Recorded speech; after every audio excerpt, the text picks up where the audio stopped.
Good afternoon. Thank you for coming. And welcome to our C-SPAN audience as well. My name is Lee Smith. I'm a senior fellow here at the Hudson Institute. And the panel we've convened for this afternoon is, I believe, an especially timely conversation. The subject is, which poses the bigger threat to U.S. national security, Iran or non-state Sunni extremism? We are conducting this panel, of course, in the context of a number of different things that are moving on the ground in the Middle East. Most recently, there was the war in Gaza, where various Palestinian factions backed by Iran fought a traditional U.S. ally. Right now, the Obama administration is waging a limited campaign against ISIS in Iraq. The Iraqis have named a new prime minister under Iranian influence, as most of politics are being conducted under Iraq these days. And these are just a few of the things that we'll touch on this afternoon. We'll go for about, I guess, an hour and 10 or 15 minutes, and then we'll open up the floor to some of your questions. In the meantime, I wanted to introduce the panelists here. Immediately to my left is Michael Duran, a senior fellow at Brookings Institution's Center for Middle East Policy, where he specializes in Middle East security issues. He has held several academic positions and has served as Deputy Assistant Secretary of Defense and Senior Director at the National Security Council under the George W. Bush administration. To his left is my colleague here at Hudson, Hillel Fradkin, a senior fellow with Hudson, where he directs the Center on Islam, Democracy, and the Future of the Muslim World, and co-edits current trends in Islamist ideology. His articles have appeared in the Wall Street Journal, World Affairs, the Journal of Democracy, Commentary, and the Weekly Standard, among other publications. To his left, Brian Katulis, who's been on panels here before. I welcome him back to Hudson. He's a senior fellow at the Center for American Progress, where he focuses on the Middle East and North Africa, and is co-author of The Prosperity Agenda, What the World Wants from America and What We Need in Return. With that, I'm going to commence, and I'm going to ask my colleague immediately to my left, Michael Duran, to begin with his short introduction, and then we'll go in order along like that. Thank you, Lee. It's great to be here at Hudson.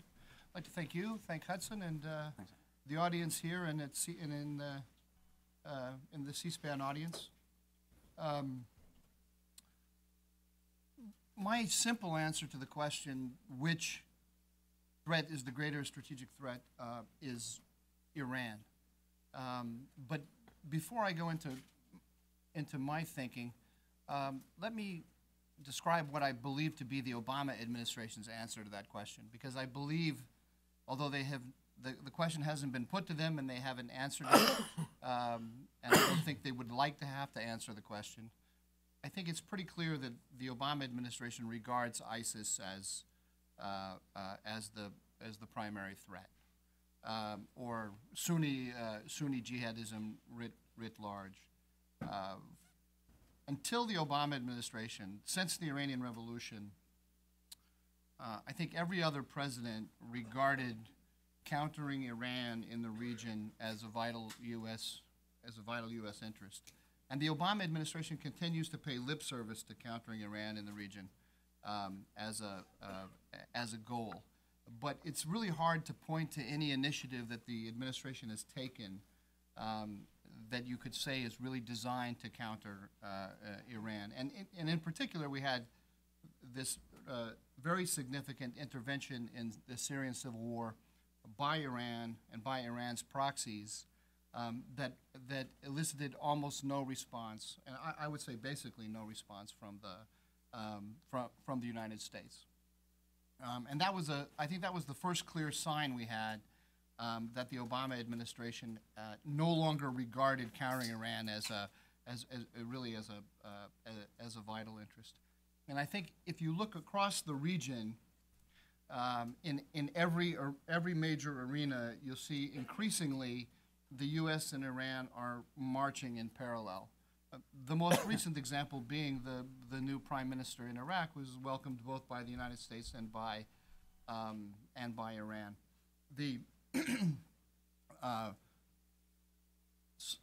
supporters of the administration will say Well, it just happens that the United States and Iran have the same interests and are walking in parallel like this.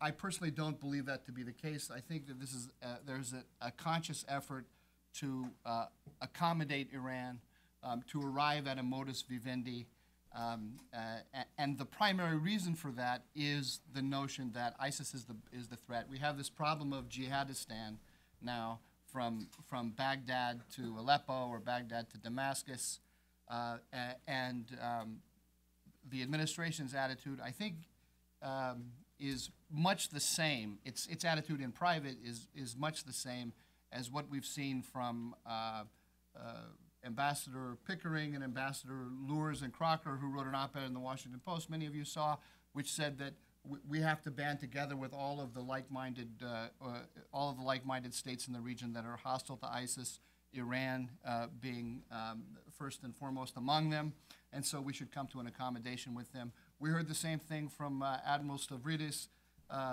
writing in Huffington Post recently, expressing what I'm sure is a very prevalent view in the Defense Department, and we hear it from many other significant figures in the policy world, Les Gelb, and so on. That's how I think that they see the region.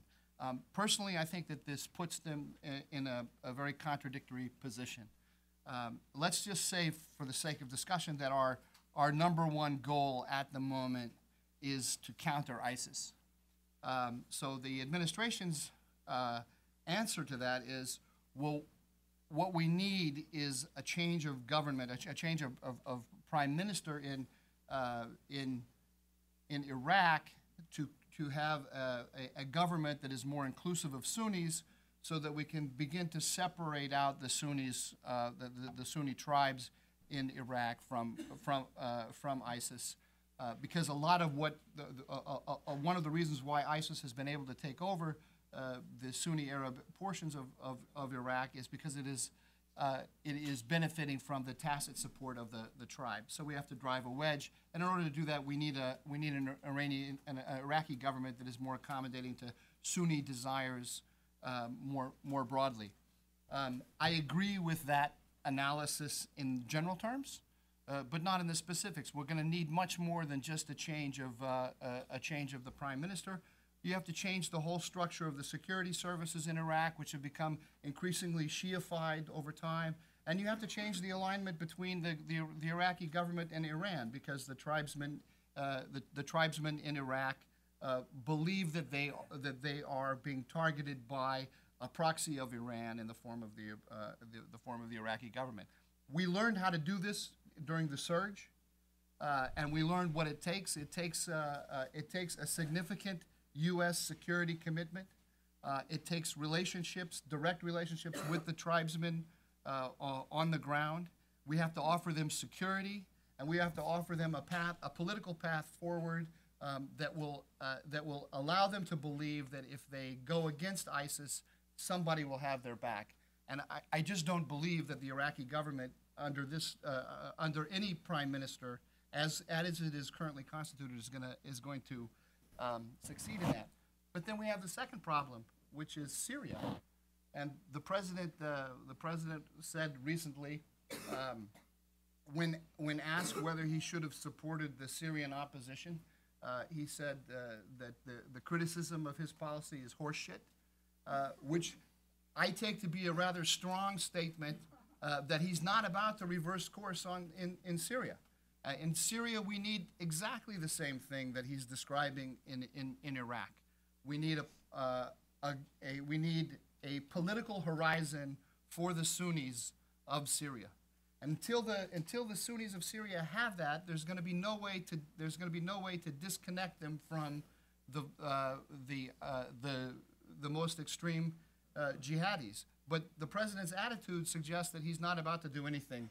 We're not about to have a kind of Anbar awakening attitude or policy toward Syria. As long as we are treating Iraq and Syria as separate and hermetically sealed problems, we're not going to solve the problem, because it's now a unified problem from Baghdad to Aleppo.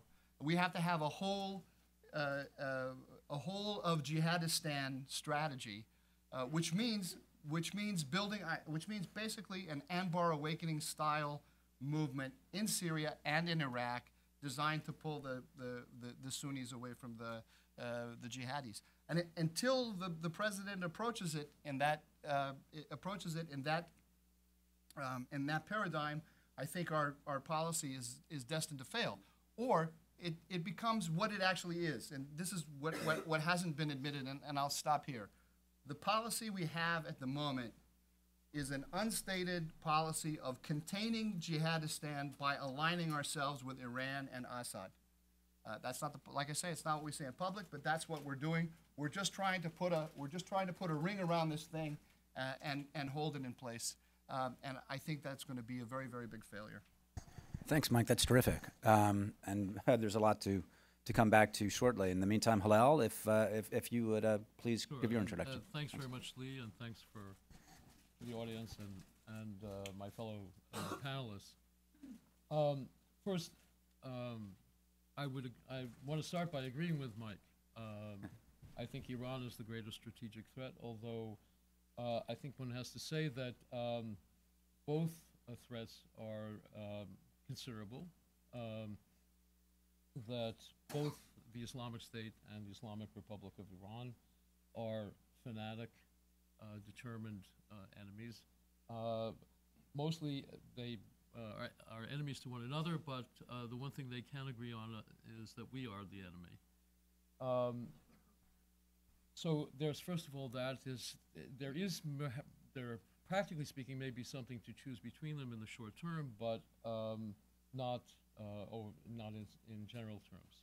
And second, I also agree with Mike that this is not the conclusion of the administration, which is inclining more and more to think that the Islamic State is the greater enemy, and that there is some kind of alliance to be formed, whether it's just de facto or even more managed between us and Iran. Some of this comes, I think, from something that has been characteristic of the administration for a very long time. I'm sorry, Hillel, could you just speak up a little more in the microphone? Just thanks. Some of this is a result of what has been characteristic of, or there's several characteristics of the administration's policy for a very long time. First of all, has been the privileging of the issue of terrorism. The president often lists a variety of national security interests that we might have, defense of the Gulf and so on and so forth, but if you look at any one of his statements, the vast majority of the statement is devoted to the terrorism issue. And he's come back to this over and over again. His one real responsibility is to protect the United States from a 9/11 type attack or other forms of, other expressions of terrorism. So the whole policy has been built on, for a long, long time, on prioritizing terrorism and addressing it. The only problem with that policy has been that it is now a failure. That the situation we face with the Islamic State is much, much worse, as administration officials now more or less tacitly admit than was the case with Al-Qaeda prior to 9/11. So in a way, they have to privilege that. They have to focus on that because this is the administration's policy legacy stands or fall with whether they have addressed that. The other factor in the approach of the administration has been this notion that it was stated with particular clarity in the interview that the president gave to Tom Friedman that he looks to a future in which the various parties to conflicts approach it with under the rubric no victor, no vanquished. That there is a kind of solution to be had on the horizon in which inevitably there are conflicts, but the conflicts can be managed if everyone comes to understand that there are lose-lose situations and win-win situations. Now, and he's put this in different ways, and some of this was very helpfully elaborated by Mike in a piece he recently wrote. He can give you the citation. This notion that there's an equilibrium to be had in the region, and that the equilibrium has to be reached by the various parties to it. That means, among other things, that we have to be, our own perspectives is more accommodating to our enemies or former enemies, and less accommodating to our friends. And we've seen this actually expressed in a variety of ways over time, most recently in the Gaza war, where practically speaking, no one in the region could figure out what we were trying to do by inviting Qatar and Turkey in as mediators in the struggle. And several people described us as having discovered a new form of Middle Eastern statecraft never before heard of, in which one punishes one's friends and rewards one's enemies. But that follows if you're looking for a situation in which, or I believe there's a situation to be had, or a solution to be had, which involves this kind of equilibrium and compromise. Now, the last thing I want to say is that the president, especially several of his advisors, Ben Rhodes in particular, often talk about having the long view, that what they, whatever may be the bumps on the road, they have a really clear and novel view of, and much better view of where the region could wind up, should wind up, and that one, they want to stick with that. But the very fact that the question you've posed as the question of this panel suggests that is a very, very dubious proposition. That what we can see is a tremendous mess, an enormous mess, in which we find ourselves faced with even if we agree that the Islamic State is the first priority, it has grown to be an enormous problem, which the president himself is not saying that we have much to do against in the near term. What we really need to do right now is hold the line. And I will finish by saying this: there's a particular way in which the policy has become obviously dubious, even to the administration, and that has to do with the Kurds. It turns out, I think, as we're seeing over the last week, that the one thing we actually can do just at the moment, if we mean to stop the Islamic State, is arm the Kurds.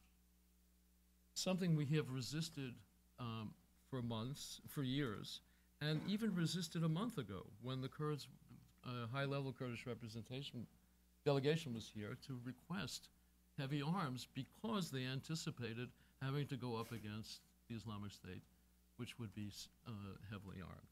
At that time, I think it was just after the 4th of July, the president and his advisors said, no, now it looks like we and practically everyone else will wind up begging the Kurds to take our arms. I noticed today the French want to give them arms. The British want to give them arms.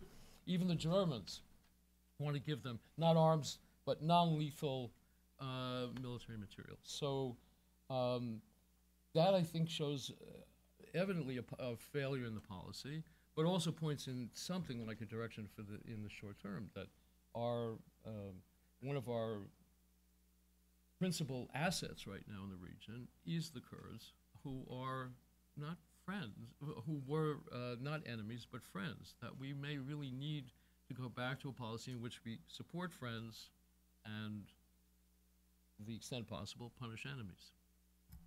Hello, thanks very much. Brian, if you would kick off our first round here.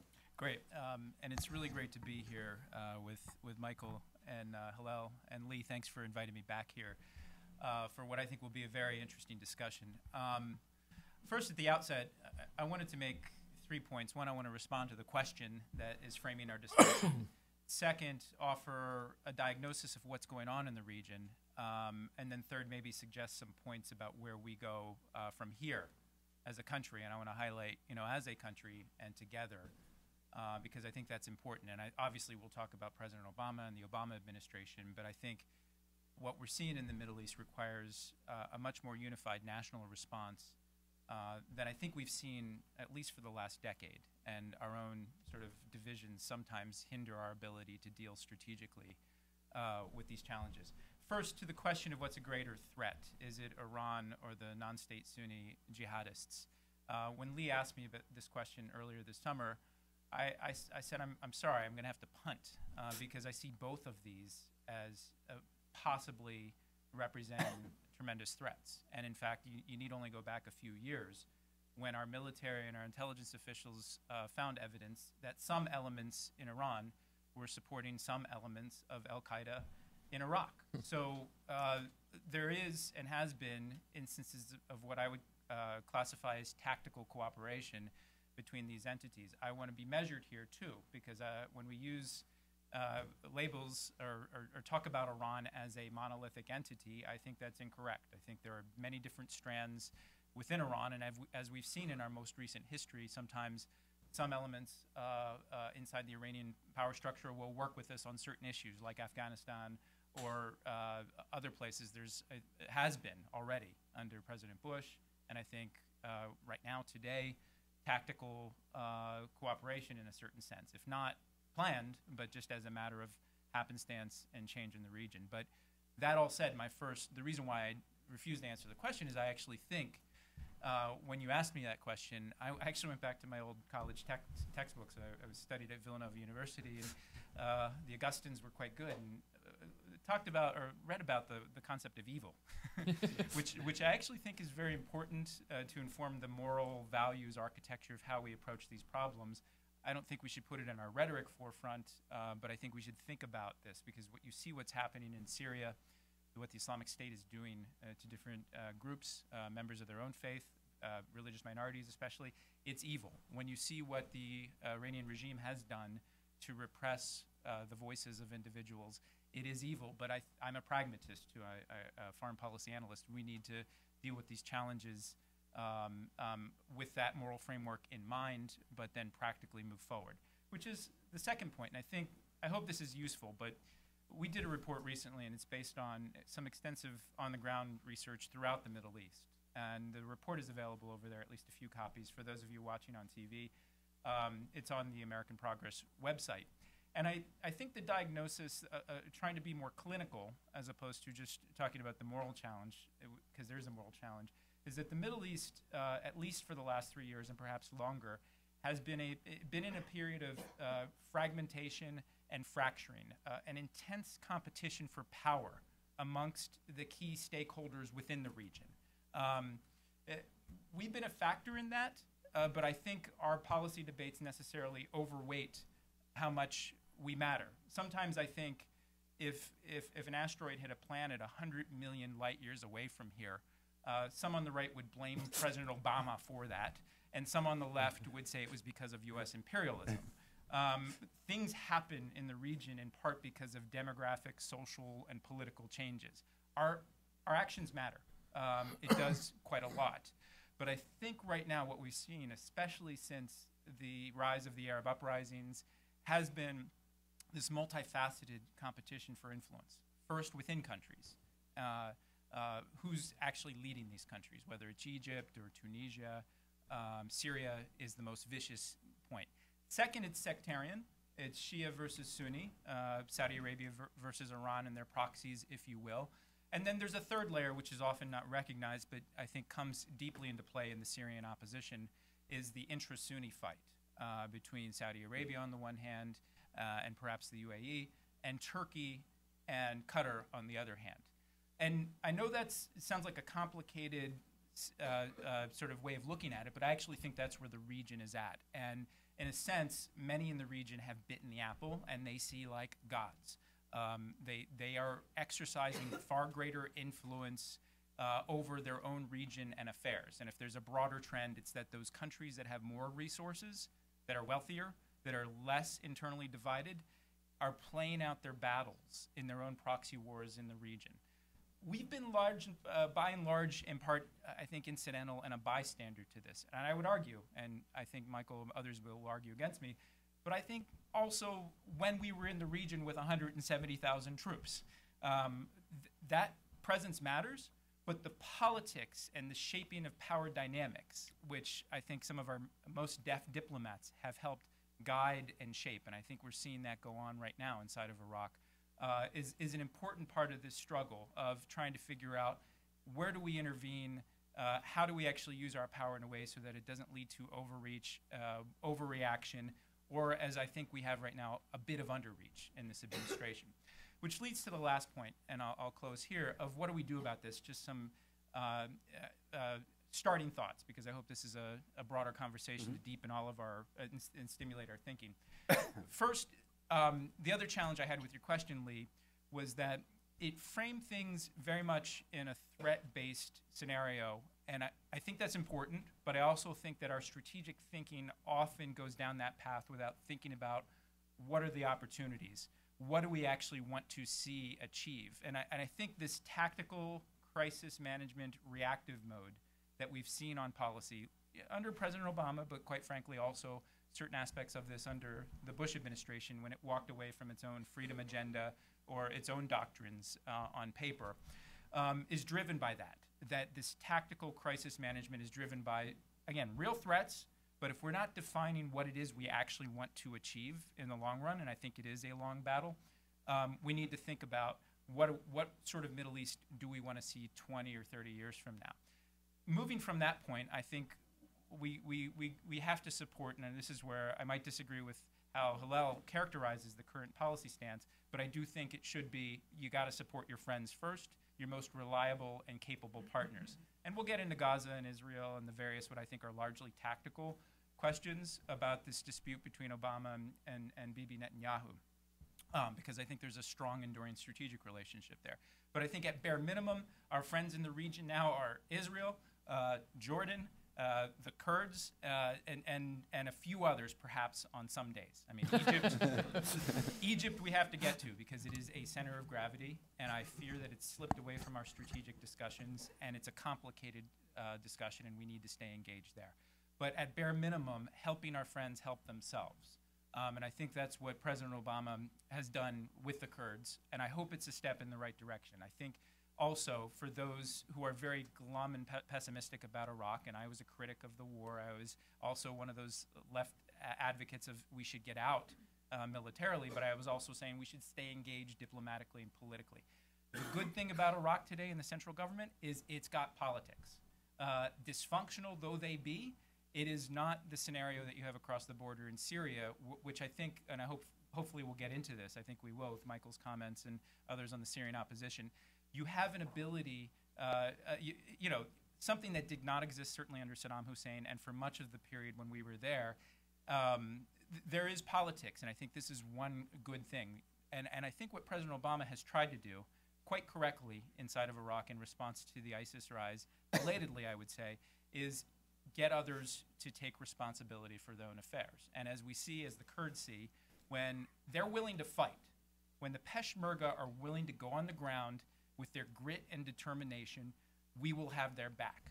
I think quite understandably, President Obama and many's, when they saw the scenarios in Mosul, where Iraqi security forces strip off their uniforms, hand over the weapons that U.S. taxpayers give to them, there's a hesitation to offer support there, because after $20 billion plus, you might wonder, can we fight more for our country than the people of that country? So I think the real debate here, and we get sort of in the sloganeering rhetorical debate, and I think even the thing between President Obama and Secretary Clinton, there was a bit of, if you read carefully what people were saying, there's a much more textured understanding of what's going on here. The real debate is actually not engagement versus disengagement. The U.S., I think, is engaged. What's the right way to calibrate that engagement?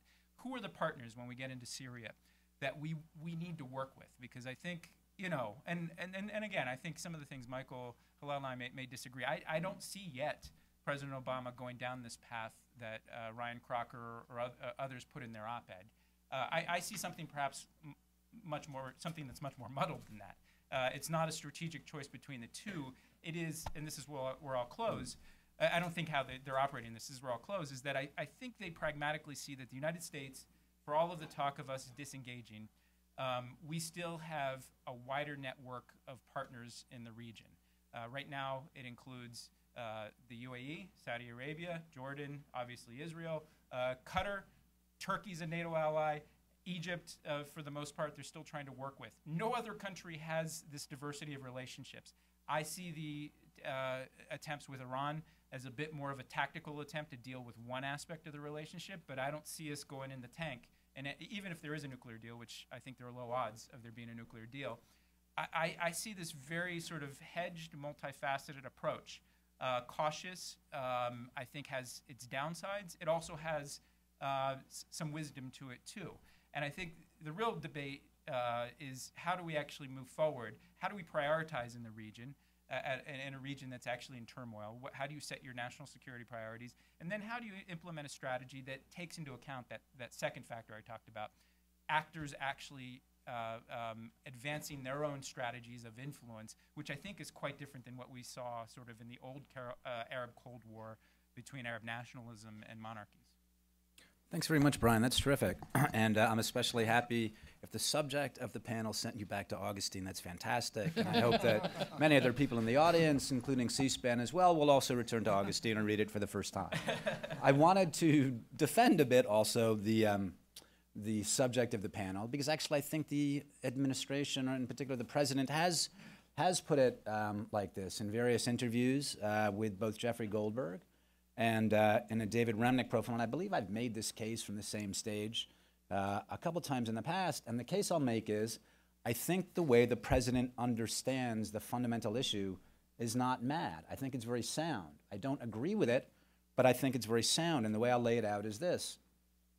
The Islamic Republic of Iran, while extremely problematic, while we regret and are against their support for terrorism and their own terrorist activities, they are nonetheless a state. They are therefore rational. They are susceptible to the various instruments of statecraft, be that diplomatic engagement, be that deterrence and containment, or finally military operations if necessary. Places like, or rather organizations like ISIS, because they do not have, or they are somewhat of a state now. They're becoming more and more of a state. But Al-Qaeda, because these organizations are not states. There are not capitals. They cannot be struck like this. They do not have investments across the world. I believe that the administration perceives that therefore these places are these organizations are a bigger concern, and there are fewer resources or instruments available to deal with them. So that's why I think, and I think there actually has been a real choice. I don't believe that the administration or the president believes that Iran is a wonderful, helpful, reliable partner around the region. But as Mike was saying before, I do believe that there are certain correspondences that we're seeing played out right now. And Mike, actually, if we can come back to this a little bit, when you were saying, I think you said something like de facto, this is the sort of thing that we're seeing happening. It's not an announced policy, it's not a stated policy, and it's not because the president believes the Iranians, the regime, the clerical regime, is a bunch of good actors, but because of the way that the policies are moving. So I'm going to ask you to fill that out a bit. Thanks. I think Brian could possibly be right that what we're witnessing in the region, in all the different arenas, is just a lot of ad hocery. That the big strategic decision that the Obama administration made was the one that it made early on, and that was to keep the region at arm's length. It's possible. I actually don't believe it. I believe that the president has consciously decided to align with Iran, but he knows that he cannot publicly state that policy because it's politically untenable here domestically. But that's what he's doing. But it's possible. We don't have a smoking gun. We do have some statements from the president himself, but it doesn't matter because it amounts to being the same policy anyway. In this way, there's a fundamental divide in the region, and the fundamental divide is between the Iranian alliance and our traditional friends. The Iranian alliance being Iran, Syria, Hezbollah, and Hamas. Hamas was a little bit problematic for a while, but it seems to be back in the fold. You can add to that now you can add to that now Maliki's Iraq, pretty much a satellite of Iran, and Iran has other little players, proxies that it has built up around the region, and then everybody else. They operate as an alliance. They pursue their interests aggressively wherever they are. We see the way they supported Assad even in his darkest days. I guarantee you that Qasem Soleimani never said to Ali Khamenei, you know, use of force is problematic. It just we have a heavy footprint. It just creates antibodies to us, and therefore we should really hang back. The kinds of debates that we have here in Washington all the time, they didn't have. They saw their friend in trouble, and they went in and supported him. And that creates a huge divide in the region between their guys and those who were our guys. But we have decided we're no longer going to look at the region that way, for whatever reason, whether it's a conscious decision or just this ad hocery. We're no longer going to test every arena and say, how do we support our guys against their guys? So what that means is we leave our guys out on the battlefield alone and isolated. You know, Karl Marx, I always like to quote Karl Marx. Karl Marx talked about peasants as a sack of potatoes, saying that, you know, peasants have, as a class, they have an interest, a class interest, but because of the divisions between them, they're incapable of operating as a class. So they're a sack of potatoes. The minute you open up the sack, the potatoes all go in different directions. Our allies in the Middle East are a sack of potatoes. They left on their own, they cannot come together. The Saudis and the Israelis share almost identical strategic interests now. We know that. We're not going to get an overt Saudi-Israeli alliance to counter Iran. They will coordinate to a certain extent in some arenas, like in Gaza, we've seen it, and so on. But they're not going to come together and work to counter Iran in Syria or in Iraq or elsewhere. It's the job of the United States to organize its allies, to assign roles and missions, to make sure all the oars are moving in the same direction. And then when we do that, when we put together our side against the other side, we can get a very significant strategic impact. If we don't play that role, if we renounce it, or even if we don't renounce it, we just forget that we ever did play that role, we cede it to the other side, which is continuing to look at the region as a zero-sum game and is pursuing its interests aggressively. To put it another way, and then I'll stop. Look, we can't. It is very striking that every major Obama initiative in the Middle East has failed. And I say everyone. The administration would say, well, the Iranian nuclear negotiations have not yet failed. I say no, they failed. We just don't want to call them a failure yet. But even if I give you that, everything other than the Iranian nuclear deal has failed. Why? We don't have allies that are going to support us. If we look at each problem, independent from every other problem, without reference to the pattern of power in the region, without reference to the security dilemmas that our allies face as they understand them, then when we come up with solutions like we did in Gaza recently, that has nothing to do with the way the players on the ground are defining their problem, nobody's going to follow us. We can't achieve anything in the region of significance if we don't do it together with our partners, and our partners are not going to cooperate with us unless we take on board, to a certain extent, their perception of their security dilemma. That doesn't mean that we have to become that the tail wags the dog. It just means we have to accept the region's understanding of itself, or the players' understanding of themselves to a certain extent, and we have to understand that the biggest card that we have to play is our military. It's security assistance. That doesn't mean we have to have a massive Iraq-style invasion again. Obviously, the American public doesn't want that. But we have to understand that our number one goal is to provide security to our partners, accepting how they understand the game. Well, thank you, Mike. Brian, we spoke about this a little bit before. Yeah. And I just wanted to transition from Mike's statement. We were talking about the administration's campaign against ISIS, and you you had some thoughts about that. I wonder if you want to talk about that at all. Well, look, we, just an analyst at a think tank, we've been looking at these events carefully, this one report I mentioned, but we put out something also in mid-June after the blitzkrieg by ISIS into Mosul, which should have been a wake-up call, and I think it has been a wake-up call for the United States and the region. And our paper essentially argued that we need to work with partners in the region, we need to work with the Iraqis to respond to this in an inclusive national way, but it also ended with the note that we may need to conduct airstrikes ourselves and may not wait. We posited that the dysfunction within Iraqi politics and the slow process, which again, there's politics, it may not move as quickly enough as the security threats might. And this, I think, was the debate inside the administration. We kind of put it out there, and given that we're a center-left organization, we were hit by people for saying that. We've had last week this confluence of events where there was action, I think necessary action, and I think a step in the right direction. At the same time, the Iraqis were making a step in their politics, moving. They had already had a president and a new speaker of parliament, and now moving, we hope, towards a prime ministership.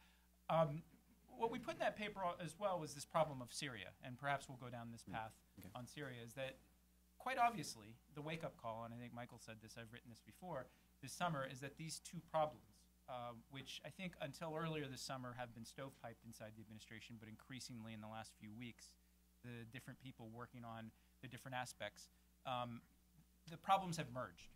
The problem set has merged. And I do think what the United States and President Obama has been doing, he should get credit for on the Iraqi side. I actually think it's quite, as difficult as the situation inside of Iraq is, he's working with a foundation that was built by the previous administration, notwithstanding the dispute about the initial war in 2003, and notwithstanding that war ended a policy of dual containment of Iraq and Iran, and I think contributed to the problems that we see today.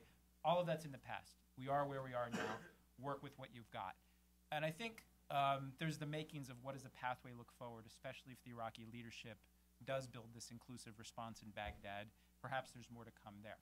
My main point, though, is that it's incomplete, because the threats, if you hit them inside of northwestern Iraq and western Iraq, and have not only as your ground force the Peshmerga or perhaps some of the Iraqi security forces, the Sunni tribes, the threats will migrate and have across the border, back and forth.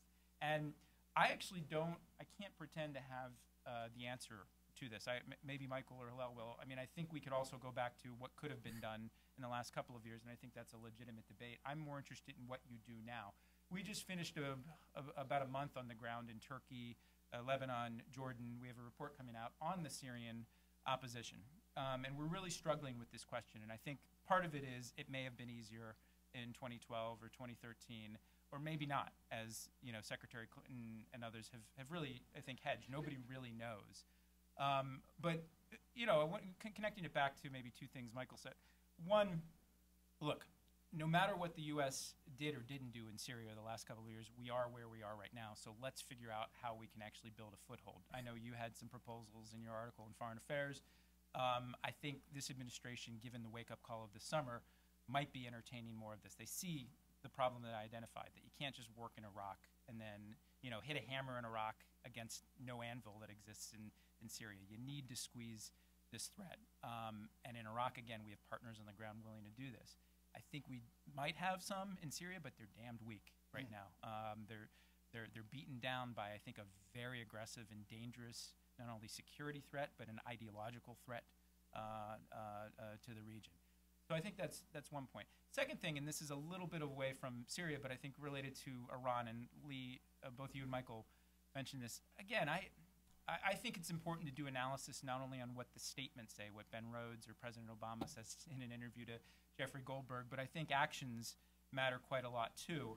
And in this case, you look at what both the Bush administration and President Obama have done with the GCC states, with security assistance, unprecedented and actually rivaling anything that we've given, and it's not even assistance, it's sales, and it is some training and cooperation, upwards of $100 billion. And we talked about this on the Saudi panel too. And I think that's wise. That's largely focused on the actions of containing Iran and the security threat that they pose. So in a sense, actions speak louder than words there. And what worries me is I want to drive, because to have strategy, you need to actually have a conception of our friends, good guys, bad guys. And I think that's right, Mike.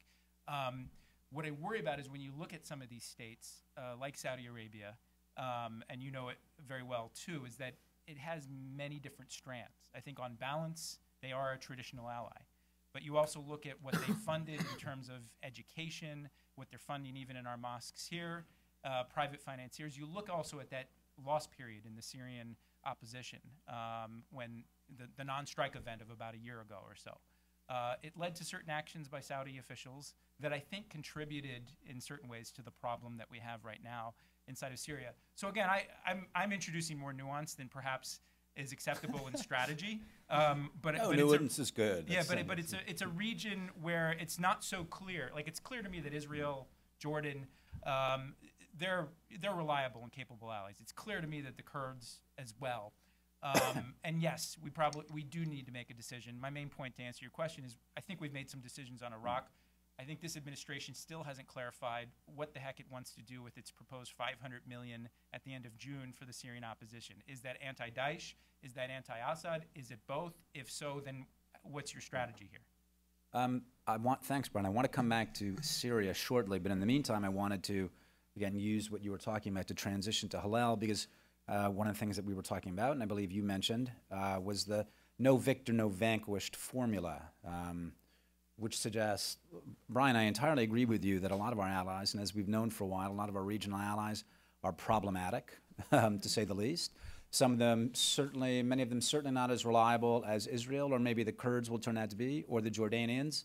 But it's peculiar, the idea that we should be judging strategy or policy in terms of, I mean, we have certain allies, we have certain horses we can ride in the region, and that seems to be about it. So the no victor, no vanquished formula, which another colleague of ours was sort of tying it back to Lebanon, this is kind of where this formula comes from, no victor, no vanquished. Why is the United States perceiving it that way instead of in terms of allies we can ride to ensure that we win in various places across the region, including most recently in Gaza? So, Halal, this is something we talked about before, and if you could talk about this a bit. Yeah, but frankly, I will include that in my remarks. But it seems to me apropos to engage what Brian has just said. First of all, I wanted to say earlier that I think your revival of the word evil is entirely appropriate. And it's even coming out of diplomatic mouths these days. I saw Ryan Crocker use it the other day. And it doesn't, and the use, I want to say also, the use of it doesn't make it impossible to engage in practical calculations about, among other things, lesser evils. There are probably people in the audience who will correct me if I get this wrong, but I think it is the case that at the time when Nazi Germany invaded the Soviet Union in June 1941, heretofore, the British government had regarded, of course, the Soviet Union was an enemy, and also its Soviet regime was evil. But when asked about what the response of the British government was, I believe Churchill said that if Hitler decided to invade hell, he would try to find some kind words to say about the devil. And that one can take that stance. The question is whether it's entirely appropriate in these circumstances. Another point you made was, where we want the region to be. I guess it's also, people who study the region have come to be invested in where they think the region should be. But the question really is what our country's interests are, and what are those interests at this point, and what conceivable future of the region could match up with them. And that's, I think, really the thing that needs to take place. But we are where we are, as you said. It is still useful, I think, to go over the past, because if there's still something to be learned from it. But one of the things, but right now, you bring us back to Syria. Let's not go over the past, and let's not go over the present fight between President Obama and his former Secretary of State, Hillary Clinton. Where we are now is, I think, the last possible moment we can have an effect. The Islamic State keeps making progress in Syria at the expense of all other groups on its side.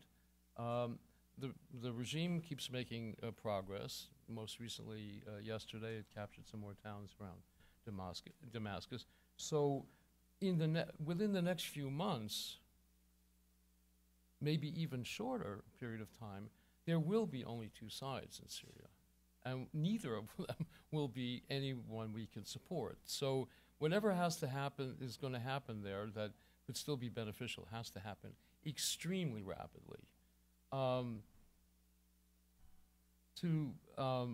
And this brings me to sort of another thing about the way you talked about nuance. And nuance is, of course, tremendously important, unless it winds up allowing you to forget the forest for the trees. I mean, you still have to grasp what it is that you really want and what's really out there.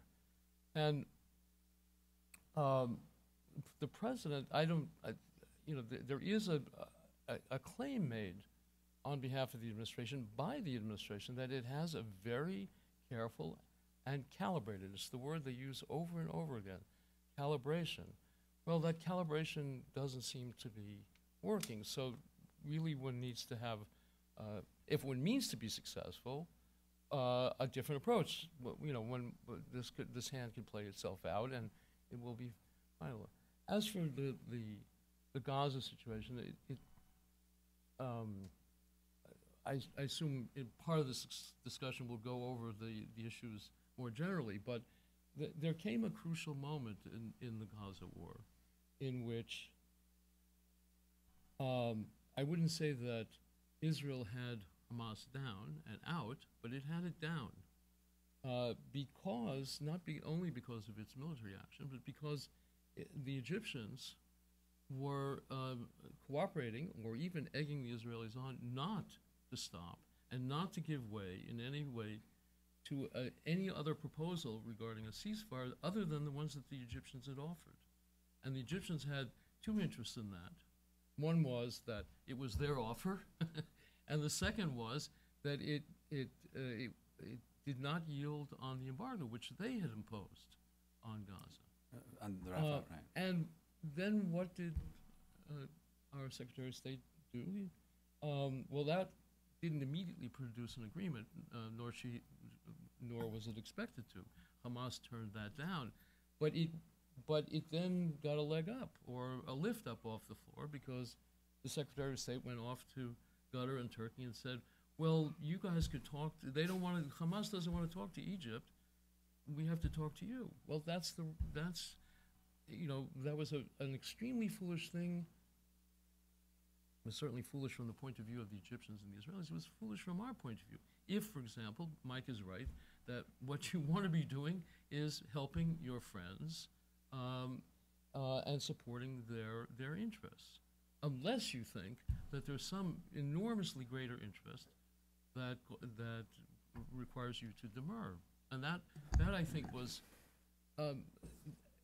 it staggered everyone in the region. And for example, one of the most remarkable things about that event was that the day it came out that was what had happened, the Israeli press was filled with attacks on this proposal, but not only the proposal, that they had gone to Qatar and Turkey, which are enemies. The largest number of and the most vociferously hostile articles were by authors everyone knows are left-wing columnists in Israel. Ari Shavit, Barak Ravid, Nahum Barnea, all of them thought this is really taking leave of one's senses to go to Qatar and Turkey to manage this and abandon a position in which Egypt is in alignment with Israel. That was remarkable. Mike, I'm going to ask for another little transition here because Hillel was talking about American interests. So in the general framework of the subject of the panel, I'm going to ask you, if you can, to state as bald, and also I really do want to get into Syria, and maybe you can use Syria to talk about this, but I'd like you to state as baldly as possible what are U.S. interests in the region right now? If you would put it in the context of the, the larger subject of the panel. Our interests are what they've always been. We want to stop Iran from getting a nuclear weapon. We want to counter terrorist organizations of global reach. We want to stop proliferation. We want to make sure that there's a free flow of oil at reasonable prices. We want to support Israel and so on. If you look at it in terms of Syria, you can't solve Syria without Sunni allies. The idea that we're going to reach out, the idea that the Assad regime or Iran or any of their proxies, Hezbollah or the Iraqi militias that Iran is deploying to Syria, are going to have a political profile that is acceptable either to the Sunnis on the ground in Syria or to the Sunni states of the region is completely fanciful. So let's call it the Pickering-Lewis-Crocker proposal, which I actually believe is pretty much the way the administration sees it. But let's just call it the Pickering proposal. The Pickering proposal suggests that constellation of forces can actually solve the problem in Syria. It can't. The problem of jihadistan in both Iraq and in Syria is a problem of creating a new Sunni order. To do that, we have to have Sunni allies. We have to have Sunni allies on the ground, and we have to have Sunni allies regionally. As long as we are perceived as following a policy that is supportive, whether intentionally or unintentionally, of Iran and its allies, those Sunnis are not going to work with us. So we're not going to solve the problem. So regardless of whether I think Iran is the most evil organization or state in the region, regardless of what I think about the extremist Wahhabism in Saudi Arabia, we can't solve our problem unless we work with Sunnis. Therefore, we have to be aware of this big divide between Iran and everybody else in the region, and we have to pick a side. We don't have to go whole hog on the other side, but we have to pick a side. Well, let me ask, why do we, I'll play devil's advocate a bit here, why do we have to pick a side? The United States is still the regional hegemon. The United States is still the only superpower. Why can't we work in different ways? It seems as though the administration has talked about trying to balance our Gulf Arab allies against Iran. Why can't we balance them off each other? Because it doesn't work. It doesn't work, and we're seeing how it doesn't work. A number of us from moment one said this problem in Syria is going to metastasize. It's going to go beyond Syria's borders. It's going to destabilize the region. Frankly, I was laughed at when I said that. So I'm laughing now. Right? But it doesn't do much good to laugh because we still have this problem, and it's going to get bigger. Right? We're at the stage now where it is almost threatening free flow of oil at reasonable prices. It's where the Iraqi production is threatened by the growth of ISIS. It's just a matter of time before Jordan gets in the crosshairs, and Jordan can get in the crosshairs of both players. I agree totally with what Brian said before about the fact that Iran is not the implacable enemy of ISIS. And if you look at the whole history of al-Qaeda in Iraq, there's a long history of Syria and Iran playing footsie, if not actually tactically supporting al-Qaeda when it served their interests. So a country like Jordan could come under fire from ISIS and like-minded groups. A country like Jordan could come under fire from Iran and Hezbollah if they decided that it was in their interest to destabilize the Saudi-U.S. System further. I don't think us sitting back and saying let's let ISIS fight Iran. This is the Sarah Palin strategy, right? Sarah Palin said let Allah sort them out, right? And President Obama has been following the Sarah Palin program, but he has not used that formulation, which is more than just a whiff of anti-Muslim feeling about it. But that's basically what the program has been, and I see no sign that it works in any way. the two are getting stronger. They are two sides of the same coin. Brian, you wanted to? How Michael's responded to your question in terms of interests, I don't have a broad disagreement with it. I actually think there's a consensus there about stopping another attack from a terrorist group, stopping Iran from getting a nuclear weapon, the free flow of oil, protecting allies, and things like this. The problem I have with it is that it seems a little formulaic and stuck in the past. And perhaps, and just to try to widen the lens a little bit, the way I see what's going on right now, not only the Arab uprisings, but all of these fights and the vicious civil war in Syria, is in a broader stream of history, maybe 50 or 60 years. And part of, if you look at the last 30 years of U.S. engagement in the region, and many of you have served in distinguished capacities in that we've actually engaged much more deeply since the 1980s in the region. And the region itself is at this pivotal transition point. Some of it, I think most of it, again, is organic and from within. You look at the demographic bubble, the social and political pressures, and Michael used to write about this a lot in terms of what is the central threat in the previous decade and the central challenge.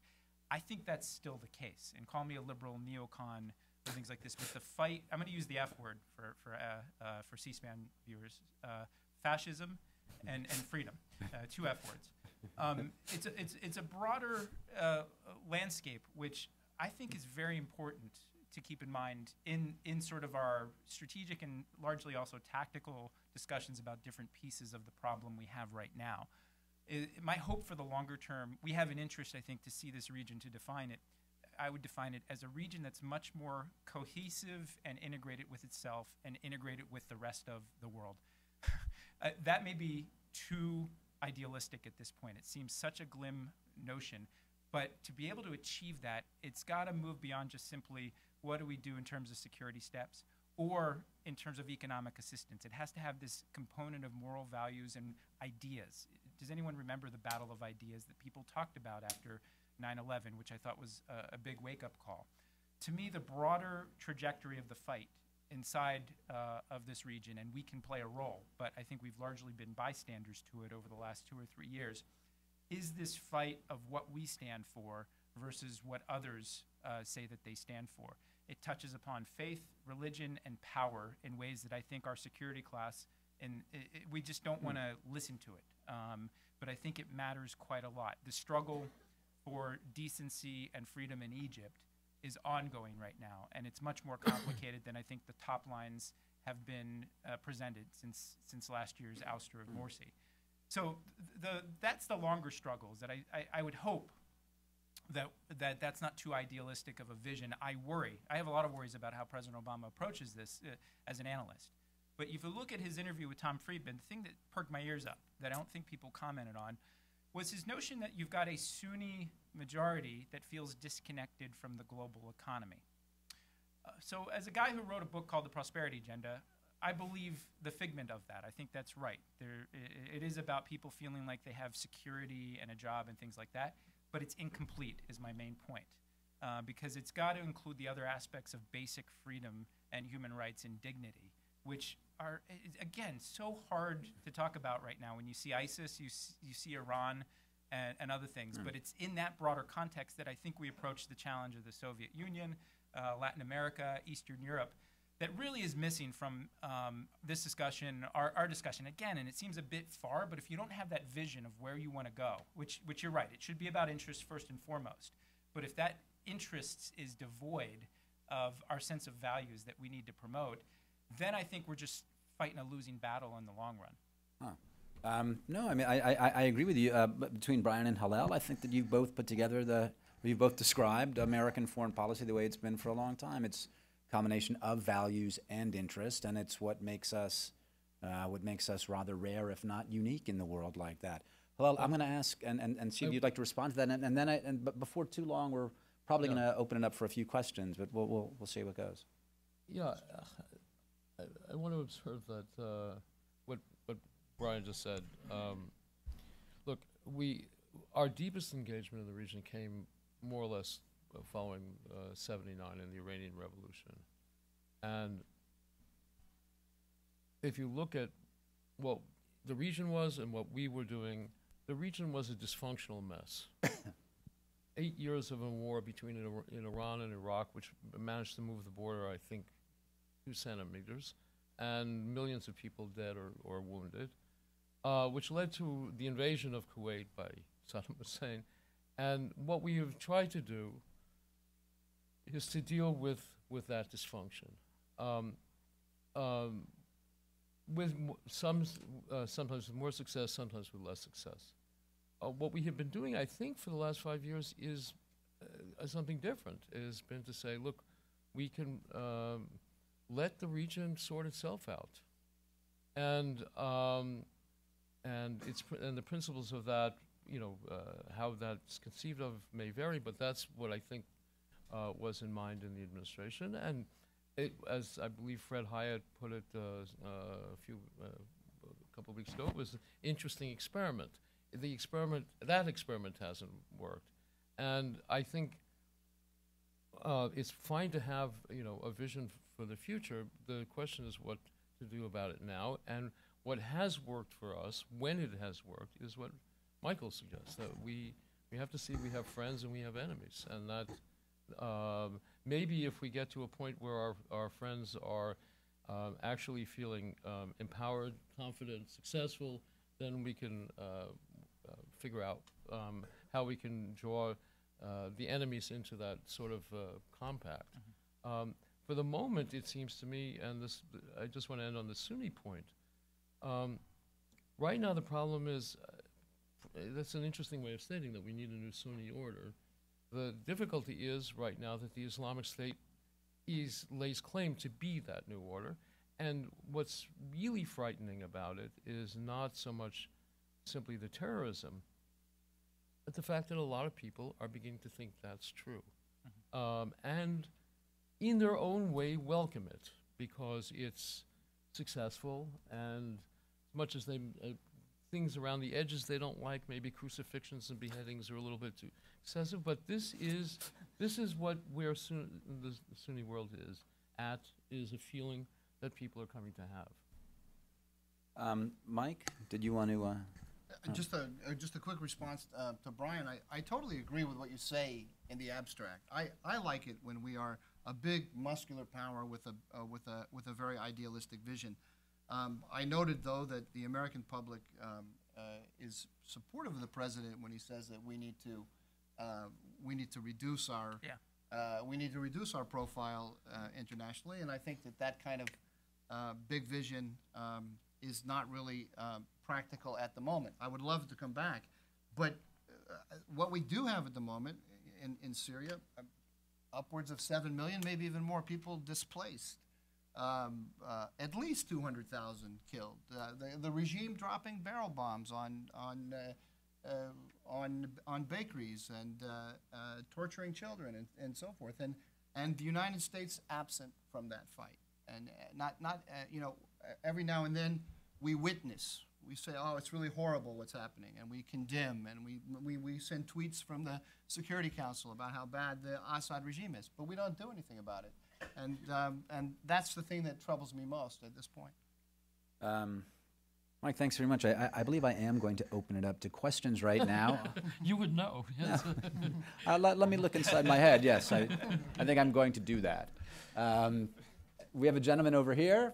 If you can just wait for 1 second for the microphone. I'm going to, this is what I'm going to ask for. When you get the microphone, when you get the conch shell, if you would stand up and identify yourself and make it a question very quickly. If your comment lasts any more than 45 seconds, I'm going to come down and take the conch away from you and give it to someone else. Michael Schrage with MIT, and Mr. Duran, you spoke at MIT, and you're entitled to say I told you so about the regionalization of this issue. The question I have is, we're talking about strategy, and I hope that you're about to tell me that I'm completely wrong, but I listen to people who listen to the Obama administration, the President and the Secretary of State, and they say that the President and the Secretary of State are not credible. That is to say, Israelis and Jordanians simply do not believe what the President and the administration promise. So is it a useful conversation to talk about strategic aspirations when people don't believe what it is you say you are going to do. And this ironically began with your points, the both of your points, about the administration has a de facto policy of alliance with Iran, but it just doesn't want to discuss it with anyone. Who would like to, Mike, do you want to start with that? Sure. Would you like to, okay?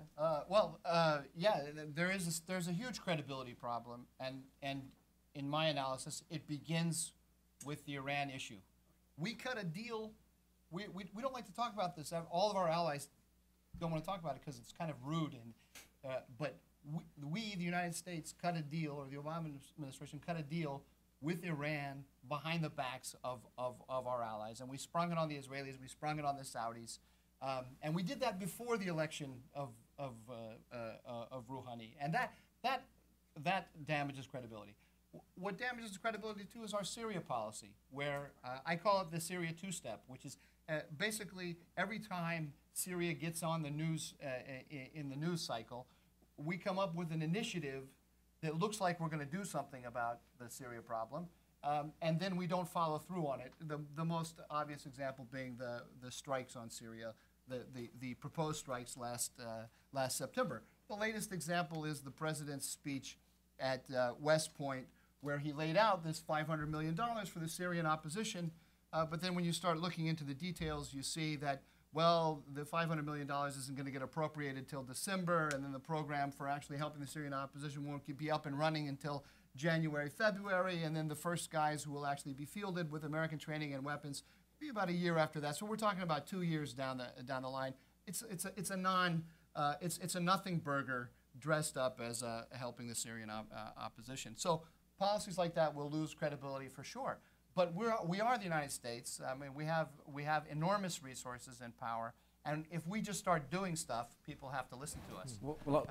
Great. I just want to ask Brian, Hillel, you can, but Brian, because I think this also comes back to a question I wanted to ask you.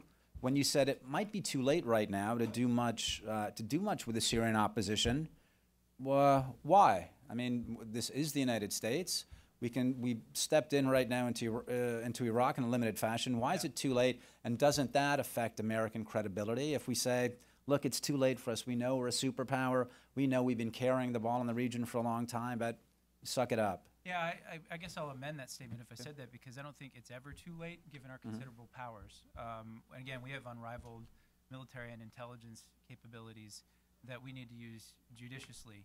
I think the challenge I was trying to articulate was that it perhaps may be true that had we intervened in 2012 or 2013 with a much more concerted effort, because we did start some sort of covert action, I believe, at least 18 months ago or beyond. And I think it was very, very limited. So I don't think it's ever too late. On the credibility issue, sir, I don't actually know how to answer your question. And I don't mean to be glib here. Like when I go on MSNBC or Fox News, I often get this sort of like, people say, and I go to Israel quite a lot. Different people saying on each station, I go to Israel quite a lot. I've been in Jordan recently quite a lot too. I think credibility is an issue. I'll agree with Michael.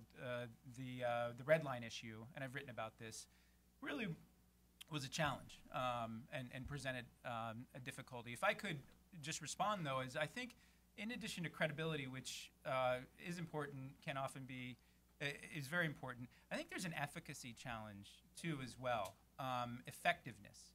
And it's not only, again, I'm trying to be even-handed, but I do believe this is true, is that I think this perception has lasted for a while in the Middle East, that the Bush administration stated we were going to do X, Y, and Z in the global arena, and when that did not happen, that creates a challenge of people just, it leaves an impression that you can't do what you say you want to do. There's often muddled signals. Like we haven't talked about sort of Hamas and its rise and what I thought was a bad mistake in 2006 in their elections and what the Bush administration did at that point in their decisions.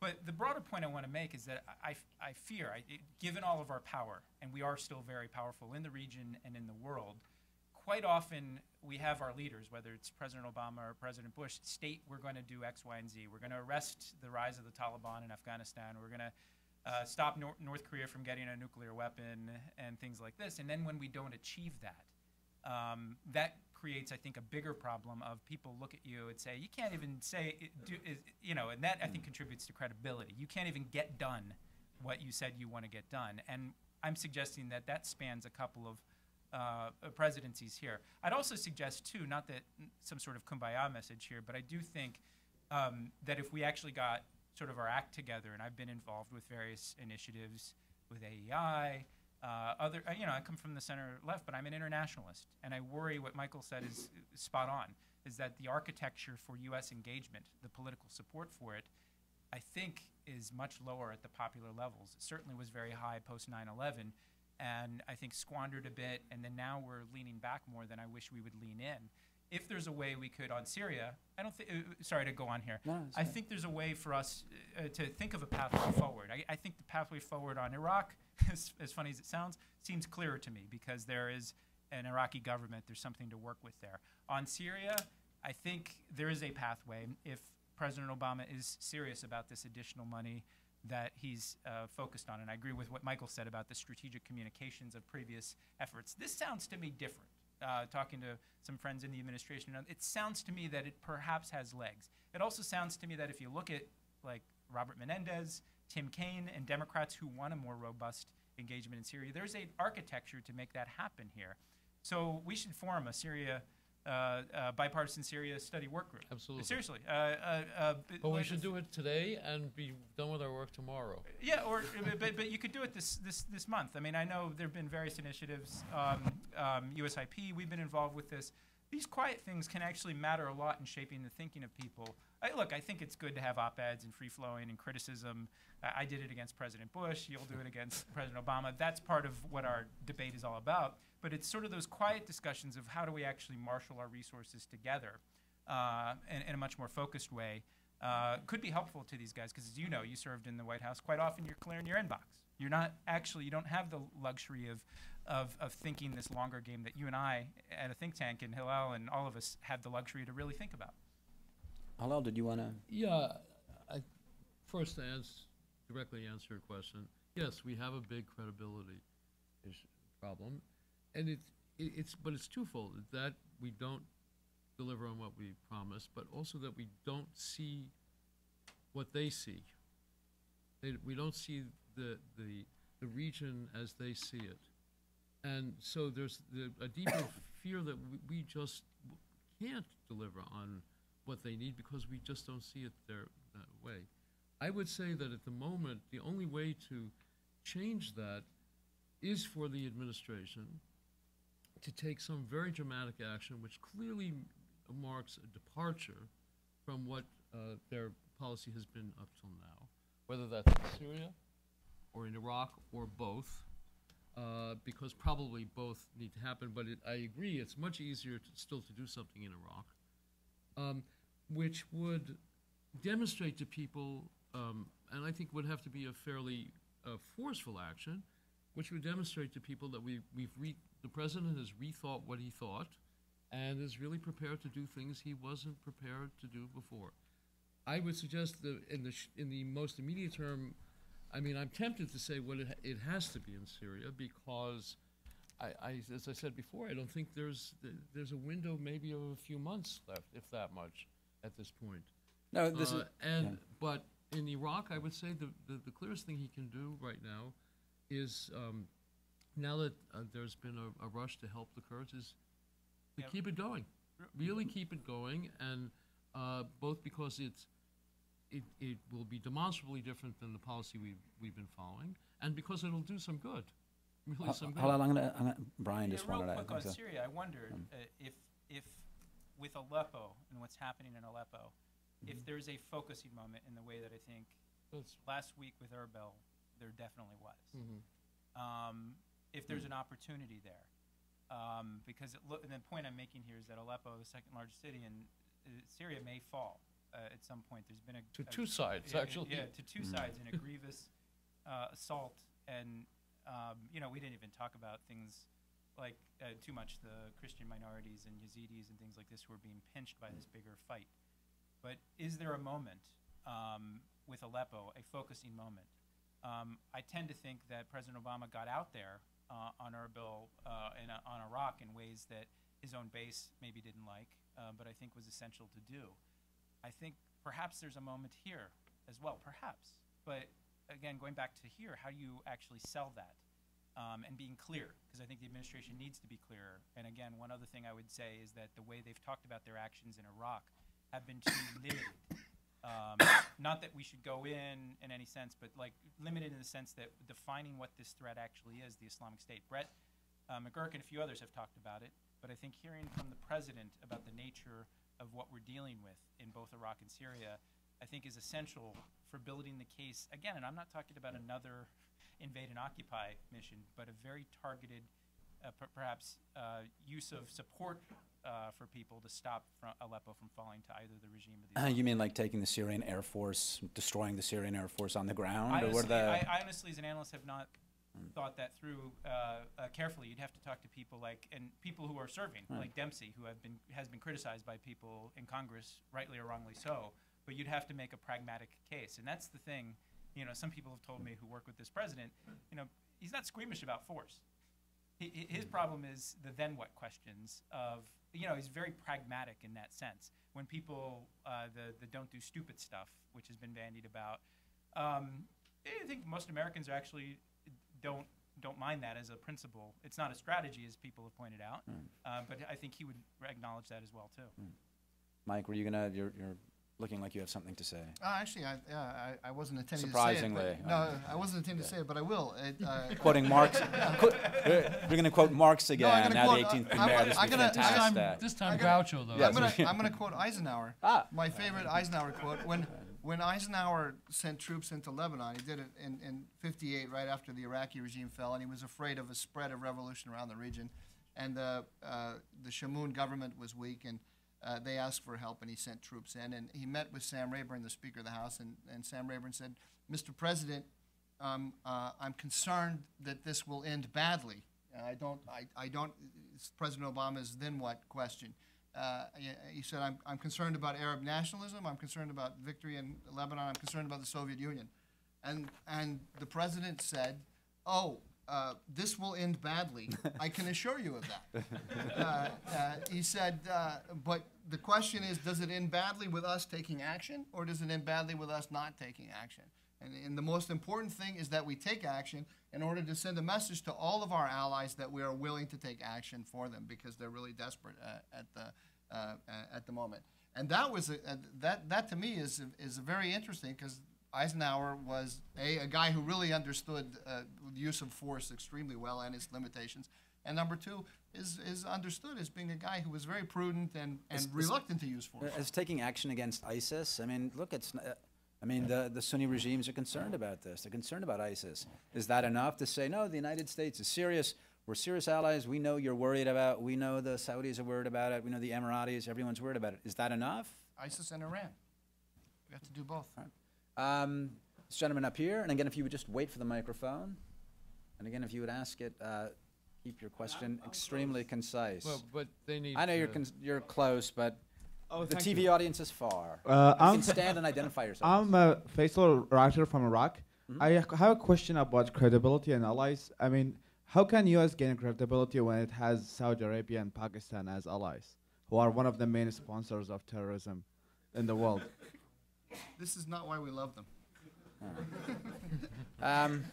Sorry, that was do we want? I mean, Yeah, that was no, kind of in the same no. line as credibility. But if you want to go ahead, sir. Just they have traditionally been our allies, and I don't agree with you that Saudi Arabia is one of the biggest supporters of terrorism around the world. There's a qualitative difference between Iran and Saudi Arabia. Iran has a Quds force which goes around undermining governments around the region. Saudi Arabia has nothing like the Quds force. There's no figure like Qasem Soleimani in Saudi Arabia. Saudi Arabia is basically a status quo power that wants everything to be quiet. Iran is dedicated to overturning the regional order. That's how I see it. If I could add, though, I mean, your point is very important in what I was trying to get at in understanding this conception of friends and enemies. Because, and I was on a panel at the FDD, Foundation for Defense of Democracy, recently. They put out a monograph on frenemies, those groups that are like that. And that's where I think, again, it inhibits strategic thinking to think about these countries in this way, but countries like Saudi Arabia are punching with their resources in the region, and you know this. And it's not only the security threats that they pose in terms of types of actors, and maybe it's not the Saudi government, maybe Saudi private individuals. Cutting that off should be part of our discussion. It is one of these tools that the Bush administration did a good job at honing, and Juan Zarate was part of this. But the Treasury cutting off those financial networks, it's incomplete on this front, completely incomplete. Like we've gotten really good with Iran, North Korea, a bit on Russia. That's a centerpiece of the struggle, is to hit them where it hurts. And again, that involves a way of strategic engagement that says, okay, we'll work with you, especially those pragmatists in Saudi Arabia who've said, we have a problem here. We're going to go after al-Qaeda. But the main point is that these countries are not monolithic. They're divided. There's a fight within them as well.